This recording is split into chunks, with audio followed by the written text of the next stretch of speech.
Hey warriors, there are 5 things that you should know about when starting a new project, which are going to make your and your team members' lives much easier. I'm going to implement and demonstrate all 5 of them in the new from scratch Next.js application. Let's go. So first thing we are going to do is to install the new Next.js application using the npx create next app latest. And after that, we're going to set our project name, so we can put just test app for this one. And we are going to use TypeScript.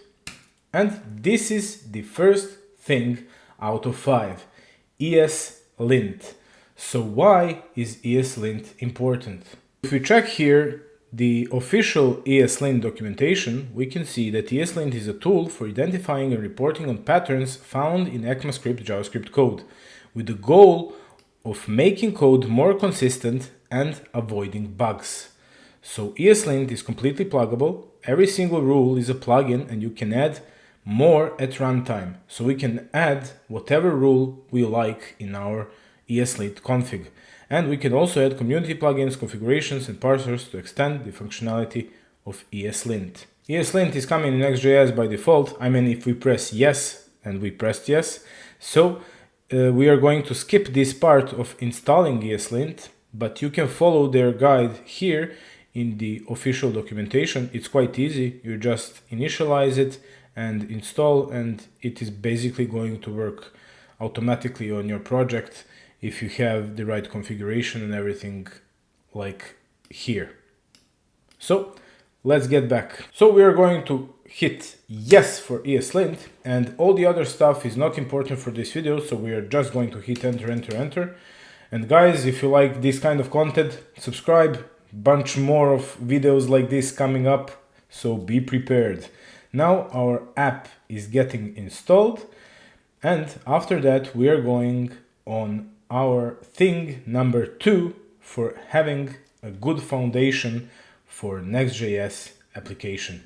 Or it doesn't need to be Next.js only, but number 5, I think it needs to be front end, but all the other stuff you can put to whatever you want. It just needs to be TypeScript basically to have this kind of configuration. Now when our project is installed, let's go inside our directory and run npm, not yet run them, npm install for all packages. And now when it's installed, we can run npm run dev and our application is running. So second thing that we are going to implement is a package that is going to help our code be clean and consistent and enforce it to be bug-free before pushing to Git. That package is called Husky. This is the official documentation of Husky package, and it's quite easy to install. We are just using the command npm install Husky for the development dependency, and after that we are doing the npx Husky initialize, which is creating a pre-commit script in Husky folder, and it's updating the prepare script in package.json. So let's do this one. I'm installing the Husky package and I'm going to put npx Husky initialize. That one, let's go to the code. That one created this folder Husky and the pre-commit file, which is going to be executed each time before our git commit. And in the package.json, we have the prepare, and there we have the Husky script. So let's test this one out. So in our project, we have new Husky folder created, and there we have a pre-commit file, which is going to be executed each time before the git commit. And here, by default, there is only npm test, but I have my file that I'm always using. So it's this one, which is getting some silly messages from me, and it's doing the lint, and this one discovered my third thing. I'm going to do npm lint here, and in case that lint is failing, it is going to return false, and we are not going to be able to push to Git. So let's test this one out.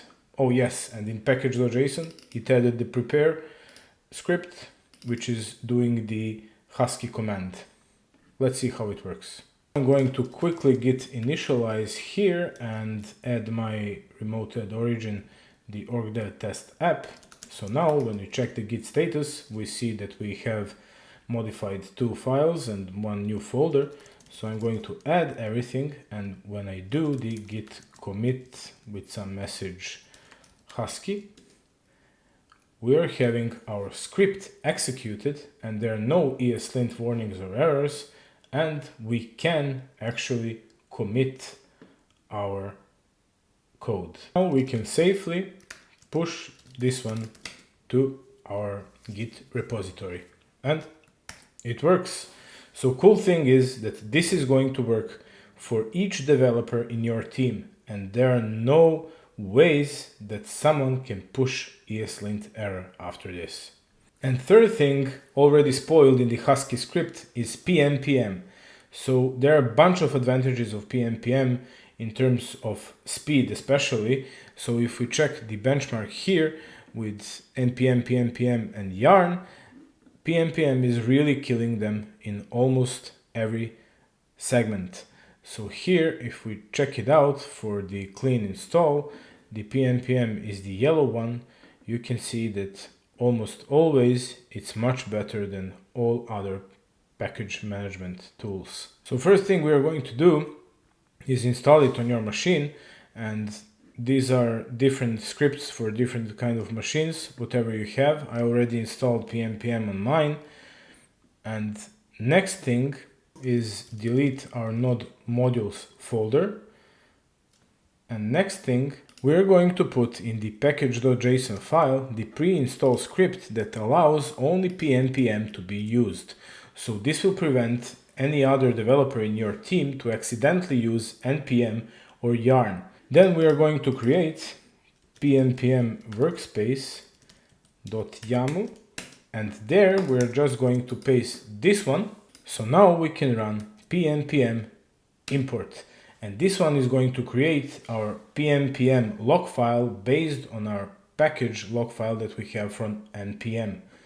So now when we have the PNPM log file, where it is, I cannot see it, this one, then we can delete our package log file. And now we have successfully installed PNPM.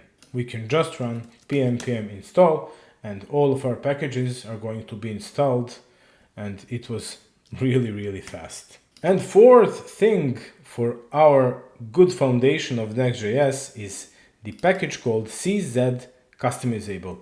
So this one is the plugin by Commitizen, and it's helping us achieve consistent commit messages like the AngularJS theme. So this one is really easy also to install and to set. This one is basically standardizing your commit messages, making it easier for everyone to understand what is pushed to Git. Now we are going to install it, but not with npm, but with PNPM, because we can use only that. We place that into the package file, and we're going to install the package also as a dev dependency. We're going to put the script commit, which is going to shoot the standalone JS, and then later we're going to create the CZ config file, which I'm going to show you now. We are installing with PNPM as a dev dependency CZ Customizable, and when that one is installed, we can go to code. We again go to our package file, and there, what is this? Yes, I need to save this file. And there we're going to put a new commit script. So it's shooting the node module CZ Customizable from the package. So now we are going to create the CZ config.js file. And here I'm going to paste the script that I'm always using for this CZ Customizable part. So basically, I'm going to put it in the description for you, so you can just copy paste it. There is no need to write it from scratch. It's simple, just adding feats, fixes, docs for standardized commit messages. I'm going to show it to you now. So just one more thing we need to do is in our package.json, we need to put our config, which is going to point to our CZ config.js that we just created. And let's now try to push everything to Git and to use this package. Now here we do a Git status. We see that we changed a bunch of files. We add everything and we put PNPM commit inside our console. So now we're getting our CZ Customizable config. And now you can see everything that is inside that czconfig.js file. So we can add a new feat, we can add a new fix, documentation, style, refactoring. You can choose whatever you want and what are you pushing inside your commit.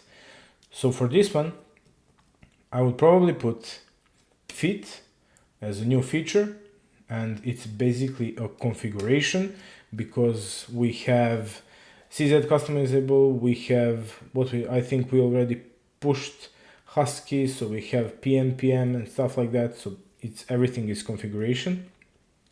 And for our description of the change is we can just put config, or maybe just let's put PNPM and CZ Customizable like this. And for longer description we can just put initialization of new packages and list any breaking changes. It's optional, I'm going to skip that. And issues closed. This proved to be really useful in like big teams. If you're closing some Jira tickets or GitHub tickets, you can put here. And now, do we want to proceed with our commit? Yes. And Husky is running, so that one looks good. We have our unexpected EOF while looking for matching, so we cannot push it. This is a great thing. So our ESLint failed. So we had number one thing, which is ESLint, and number two, which is Husky, working together, and we need to fix our error and push again. And all of improvements for good foundation for Next.js were basically, they could work on backend also, not only on the front end. And this fifth thing is front end only, and it's called feature slice design. This is their official documentation, and this is a really good definition what it is. So it is an architectural methodology for scaffolding front-end applications. Simply put, it's a compilation of rules and conventions on organizing code. The main purpose of this methodology is to make the project more understandable and structured in the face of ever-changing business requirements. And we can see here how it should look, the basics. So basically we have layers, and each layer is made up of slices, and each slice is made up of segments. So we have the app layer, then we have processes, that one is deprecated, then we have pages, widgets, features, entities, and shared. Then it's going to slices, and after slices it's going to segments. How I usually start with this one is I create a components folder in the root directory for Next.js, and then inside I create the structure from FSD. So we have features, we have then the pages, then we have entities, we have shared folder for our UI, then we have app,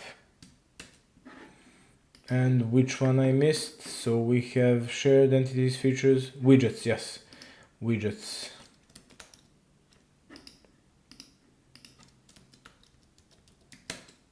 I think we covered all of them, so shared entities, features, widgets, pages, and app. A lot of front-end developers don't know how to structure their components folder, and there are really not so many organized and standardized ways how to structure your components folder. And this one is really giving you a great idea how you can structure everything. So let's go through these 7. So first one is shared from here, where it is here in the layers. So reusable functionality detached from the specifics of the project business. For example, UI kit, libs, and API. Then we have entities, that's business entities like user, product, and order. Then features, which are user interactions, actions that bring business value to the user. For example, send comment or add to cart or user search. Then we have widgets. That's the compositional layer to combine entities and features into meaningful blocks. So issues, list, user profile. So here we are combining entities and features, and we are getting the widgets. Then we have pages, which is the combination of everything. So compositional layer to construct full pages from entities, features, and widgets. And processes are deprecated, and app is app-wide settings, styles, and providers. This way, I have a starting point and I can start creating my components from the feature sliced design. And these 5 things really help me and make my life easier as a developer to start new projects. Those are 5 things that are almost on any project I work on. What do you think? Comment below and don't forget, subscribe. Farewell, warriors.